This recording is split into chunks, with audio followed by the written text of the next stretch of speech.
Wolves are known to be the ancestors of the dog, mankind's best friend. If this is true, then why do wolves remain so mystical, feared by some cultures and revered by others? Why do wolves howl? Or how do wolves organize their communities and manage leadership issues? What gives the wolf such great endurance? Where do destructive legends and beliefs affecting the well-being of this species originate? Why are there so many breeds of dogs today? And if wolves evolved into the dog, why do wolves still exist today? Our three adventurers, Casilla from Brazil, Gabi from Germany, and Kezia from Kenya, find themselves in the midst of a pack of wolves inside a large enclosed forest. While they listen to interesting facts about the life of a wolf from their guide, they are circled, sniffed, and closely watched by these wild wolves. They know that they are safe, but there is a certain tension in the air.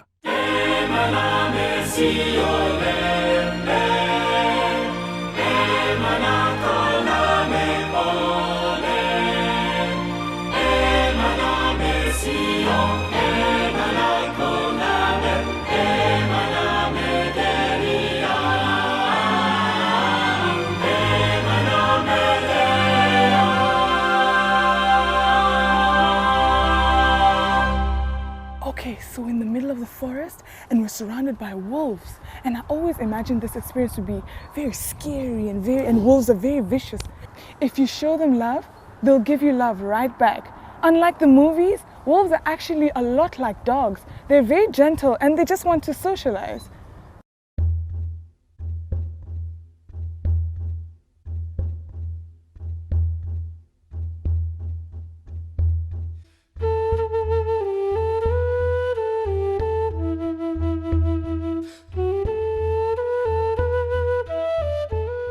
For centuries, wolves have been seen as mystical animals, revered and admired by some cultures, but demonized, persecuted, and feared by others. What we humans don't know, we fear. That fear is possibly the greatest threat to the survival of the wolf.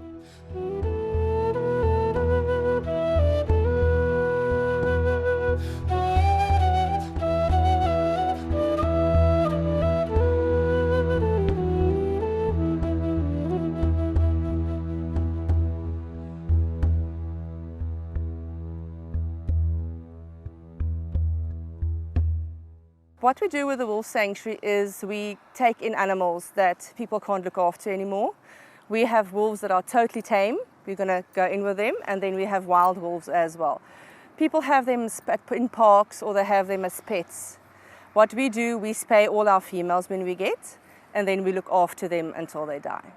They've got big enclosures where they run. We don't feed live. We get meat and then we cut it up and we throw it over for them at night. We're going to go now to our first enclosure with wolves. This is our new pack. Tyson lying here is our alpha male. Each wolf pack consists of an alpha male and an alpha female. That's your strongest wolves in the pack. Alpha male and alpha female are also the only ones allowed to mate. You can always see who the strongest is. They've got the most confidence. And the others, they go like Savannah did with me, they go immediately lower than them to show that they are submissive towards them. Tyson here is our alpha male, Vincent is our beta male or our second in charge, and we only have one female in here, Astra. Like I previously said, we don't breed, but we do have one female that is pregnant, we got her like that, so she should be having cubs any day now.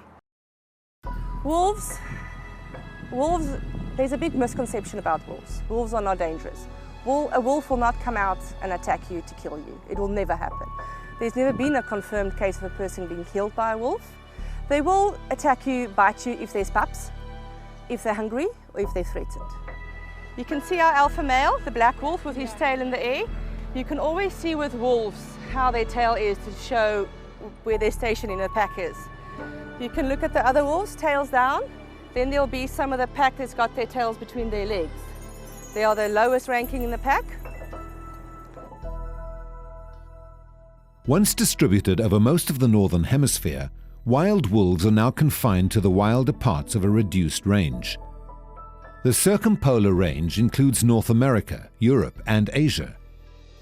These wolves at the Garden Route Wolf Sanctuary near the South African town of Plettenberg Bay are Canadian timber wolves. Here visitors are able to enter their enclosure and learn more about these wild wolves and why we need to preserve them. Come meat. Yeah, we have meat. It's okay, it's okay. Come, puppy girl. Which kind of meat they normally eat? Our wolves normally eat beef. We are very lucky. I mean, we cannot buy meat, a cow every week, because that's how long a cow usually lasts us. We're very lucky, our farmers in the area, if a cow dies or something and we can use it, we go pick it up, we cut it up in pieces for us, we freeze it and then we take it out for them. So they consist mostly of beef that they eat. Okay. But normally in nature, what they normally In nature eat? they will go for bison, they will go for elk, they will go for deer. And they can even go, if they're very hungry, a wolf is not very successful hunting. 1 in every 10 hunt of a wolf is successful, so they're very, very bad hunters. So they will even eat berries, yes. They will even eat berries. They'll eat fish. They can swim very well. So they will go, yes, they love fish. They'll eat fish. They'll eat rats if they're hungry. Anything small for them. This is our wild wolves coming over to say hello now. Scar, the brown wolf, is our second in charge. He's our beta male. Normally the big one are the male? Usually with their sizes, males are bigger than females. As you can see, this is one of our wild wolves. The one with the eyes, beautiful eyes, is also one of our wild wolves. There, if you turn to the back, here comes our alpha male as well. No need to be afraid, they don't come for us. As you can see there, they're totally ignoring us. They're here for the food.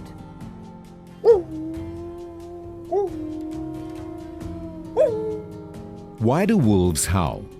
Many people believe they howl to communicate different messages, perhaps to locate members of their own pack, or as a warning and possibly to send a message that they are missing each other. As for howling at the moon, perhaps it's simply the brighter evening that evokes more howling than usual. You can hear them, they sound like they're puppies. This is not, they are showing they're submissive towards the others. That's how they do, they make like puppies do. You can look, see how Nalia is now flirting with her alpha male. You know the saying, hungry as a wolf?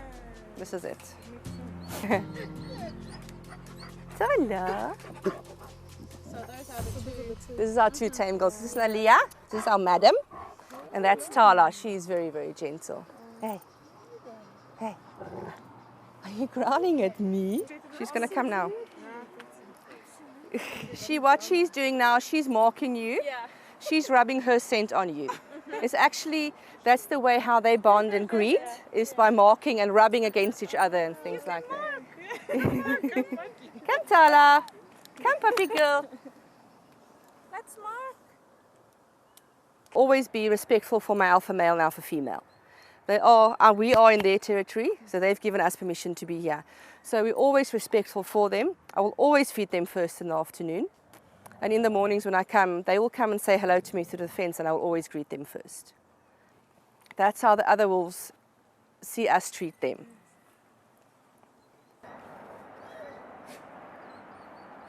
You can see Scar's growling, but he's not really growling.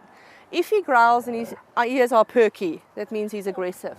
But if he growls and his ears are back, then he's not aggressive.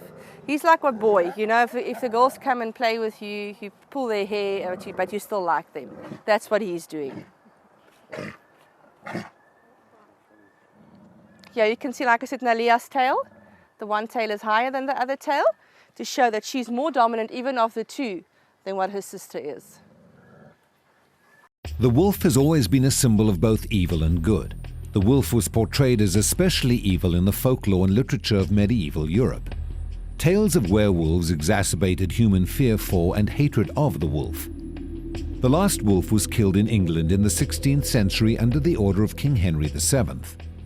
When Europeans arrived en masse in North America, they brought these misconceptions with them, and wolves were persecuted with great fury.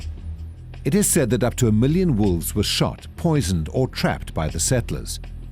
By 1930, there was not a single wolf left in the lower 48 states of America. On the other hand, many Native Americans saw the wolf as a pathfinder or teacher. They admired the wolf's intelligence, courage, and strength, and as a result, they conserved this natural treasure. Wolves can have, I don't know if I told you that, wolves can have up to 8 pups. They go in heat twice a year, but they can have a set of cubs once a year. Also the same with dogs, 59 to 63 days. She will do, like I said, Astra is pregnant now. What she will do, she's dug a den, deep den. She's got a big tunnel, then a huge den at the bottom. She will go into her den. She will pull out some of her hair to make it nice and soft for the pups. She'll have her pups, and then the whole pack is very, very protective of her then. What happens in the wild, she will go off, have her pups, and some of the pack members stay with her. The whole pack then goes off because they don't want to attract predators, because they are very vulnerable at that age. So mom will, no, it doesn't sound very nice, but she will eat her own afterbirth. If there's any dead puppies, she will eat them as well for the scent not to go out. She will feed them, they suckle on her. Then later on, what the other male or the males in the pack or the rest of the pack will eat, they will go into the den and they will regurgitate for her, and she will eat that food. Then later on, she'll start coming out, but the cubs stay in their den for about 5-6 weeks until they're strong, and they will come out then. Then the whole pack will feed them as well like that. The whole pack rears them, but later on the whole pack will also discipline them because they're very low in the pack. So the whole pack will tell them what to do and not what to do. They reach adulthood at about 3 years old, then mom will kick them out, or the pack will kick them out if it's males. Otherwise, like I said, the females always stay with mom and dad. What the alpha female also can do, like I said, she's the only one allowed to go on heat because she's the only one allowed to breed. She either dominates the females so much that they don't go into heat, they're too scared, or when it's time for them to go in heat, she chases them out the pack. That she's the only female there. For the time being? For the time being, while she's on heat. And then when they come back, when they're finished, or when she's finished. But it just shows that it keeps the bloodline pure. Because all wolves are related in a pack, except for the males. All the girls are related. And it also keeps her higher than the others.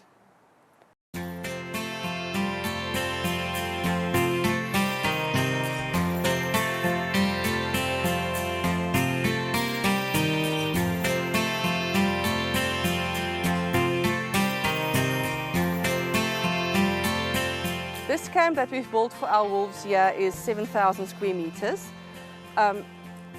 Because wolves can run very far, they need the space to run. So we've tried to make it as big as possible for them, that they can have the safety to run where they want to run. We're going to go to the right here. I want to show you one of their dens that they've made. Very organized. You can actually walk, yes. If you look here, to this side here is one of these dens that they've made. So as you can see where logs have fallen over, they actually crawl in and they dig out and they make spaces for them to sleep in. That's what they would do in the wild. Or they'll get a cave or something like that.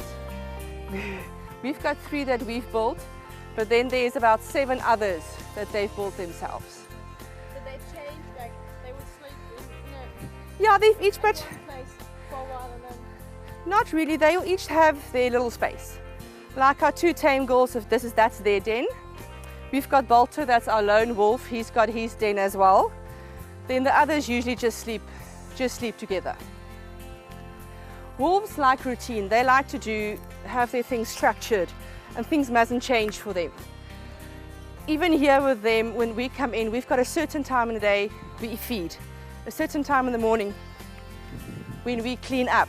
We've got things that we do on a certain time of the day. They don't like change. The tours we do during the whole day, so that's different.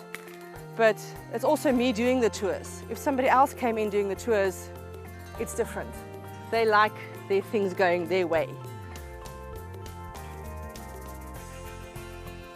So this is their dam where they swim. Wolves love to swim. They swim winter and summer. It's not matter what season it is. They'll come down to cool down. What we do when it's very, very hot for them, we all throw things in the dam that they have to come and get out. Because if it's very, very hot, they get a bit aggressive and then there's a lot of fighting. They're a bit spoiled. They eat every day, but they're not supposed to eat every day in the wild. We feed them every day.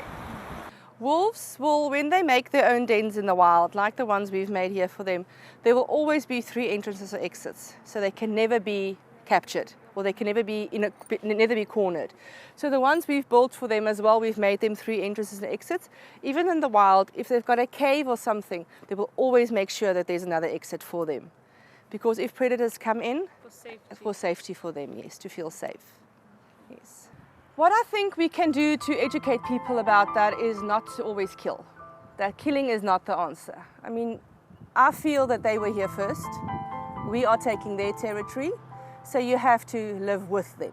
You're going to lose animals, you're going to lose animals. You're not going to lose a huge amount of animals. Wolves don't eat every day. If they have a good kill, they can go a week without eating. They only eat about 4 kilograms each, then they're full. So it's not a lot that you are going to lose. So I think just live with them. You know, they're not going to kill you. They're not even going to approach you. But there's a space in life for everyone. That's how I feel about it, and that's what we do here as well. Just give them their space.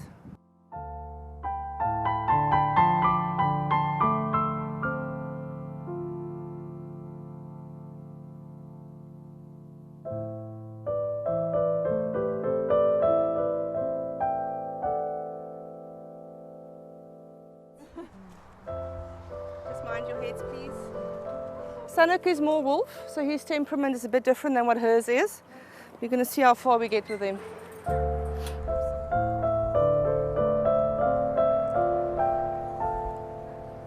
Temperament is much more dark. Come, Sanuk. Come, big boy. Come, big boy. Sanuk. Yeah, that's the thing with it.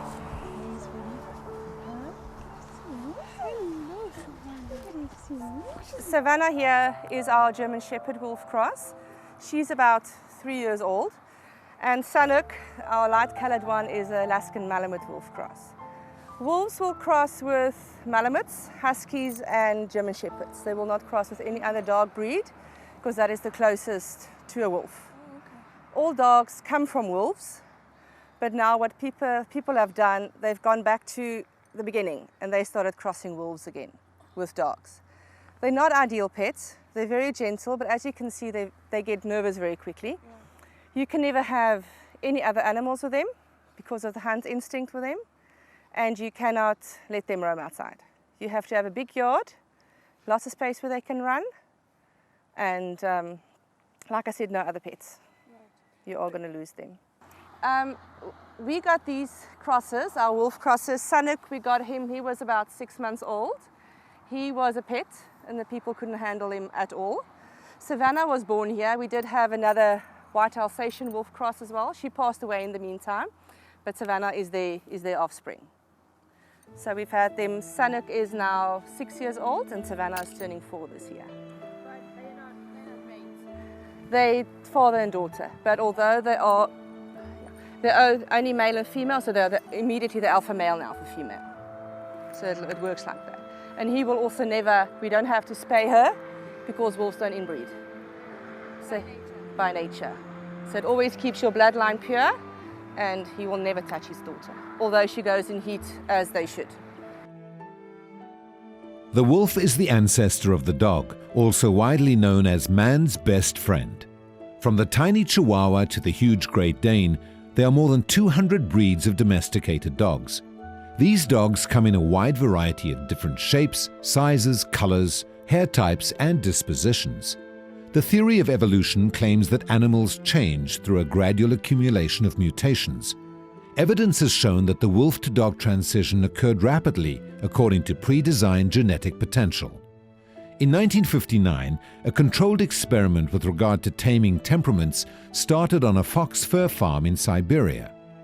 From a founding group of 100 males and 30 females, foxes were selected on behavioral criteria, and only the friendliest animals from each generation were allowed to breed. The behavioral changes were dramatic. As a result of careful selection, the aggressive foxes were eliminated from the population in just 2 to 3 generations of selection. They didn't need thousands of years, just 3 generations. The current crop of so-called elite foxes are friendly and playful, and even compete for the attention of humans. God created canines with a large amount of genetic variability. He knew that they would need to live in hot and cold regions of the world. They would therefore need to carry genes for all lengths of hair and thickness of coats. There would also be genes for long and short legs, and many different body shapes and sizes. People are quite arrogant about the breeds they managed to establish, but all they have done is to tap into the broad genetic potential and produce certain phenotypes that has to do with the way the dog looks. Despite all their careful and deliberate breeding, no one has ever been able to breed a dog so that its offspring is anything other than just another type of dog. Wolves live in a highly organized society. There is a very clear distinction between leaders and followers, and discipline prevails. If we look at the chaotic world that we live in, we don't see such order in society. I think we can also learn a few lessons in humility, submission, and peaceful living from our wolf friends. It saddened me to hear how legends and superstitions led to such hatred and persecution of wolves. We as humans have to let go of our fears. We must understand that every creature on this earth has value and purpose for which God designed and created each one. I'm sad to see that most nature and animal documentaries in the world do not recognize God as our creator. The encounters I have had with animals over the past few weeks has helped strengthen my belief that God created this world in 6 literal 24-hour days.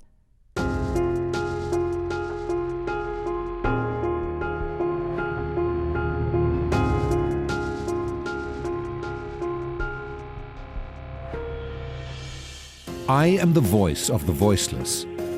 Through me the dumb shall speak, till the deaf world's ear be made to hear the wrongs of the wordless weak, from street, from cage, from kennel, from stable and zoo. The wail of my tortured kin proclaims the sin of the mighty against the frail. O shame on the mothers of mortals who have not stooped to teach of the sorrow that lies in dear dumb eyes, the sorrow that has no speech. And I am my brother's keeper, and I shall fight his fight, and speak the word for beast and bird, till the world shall set things right.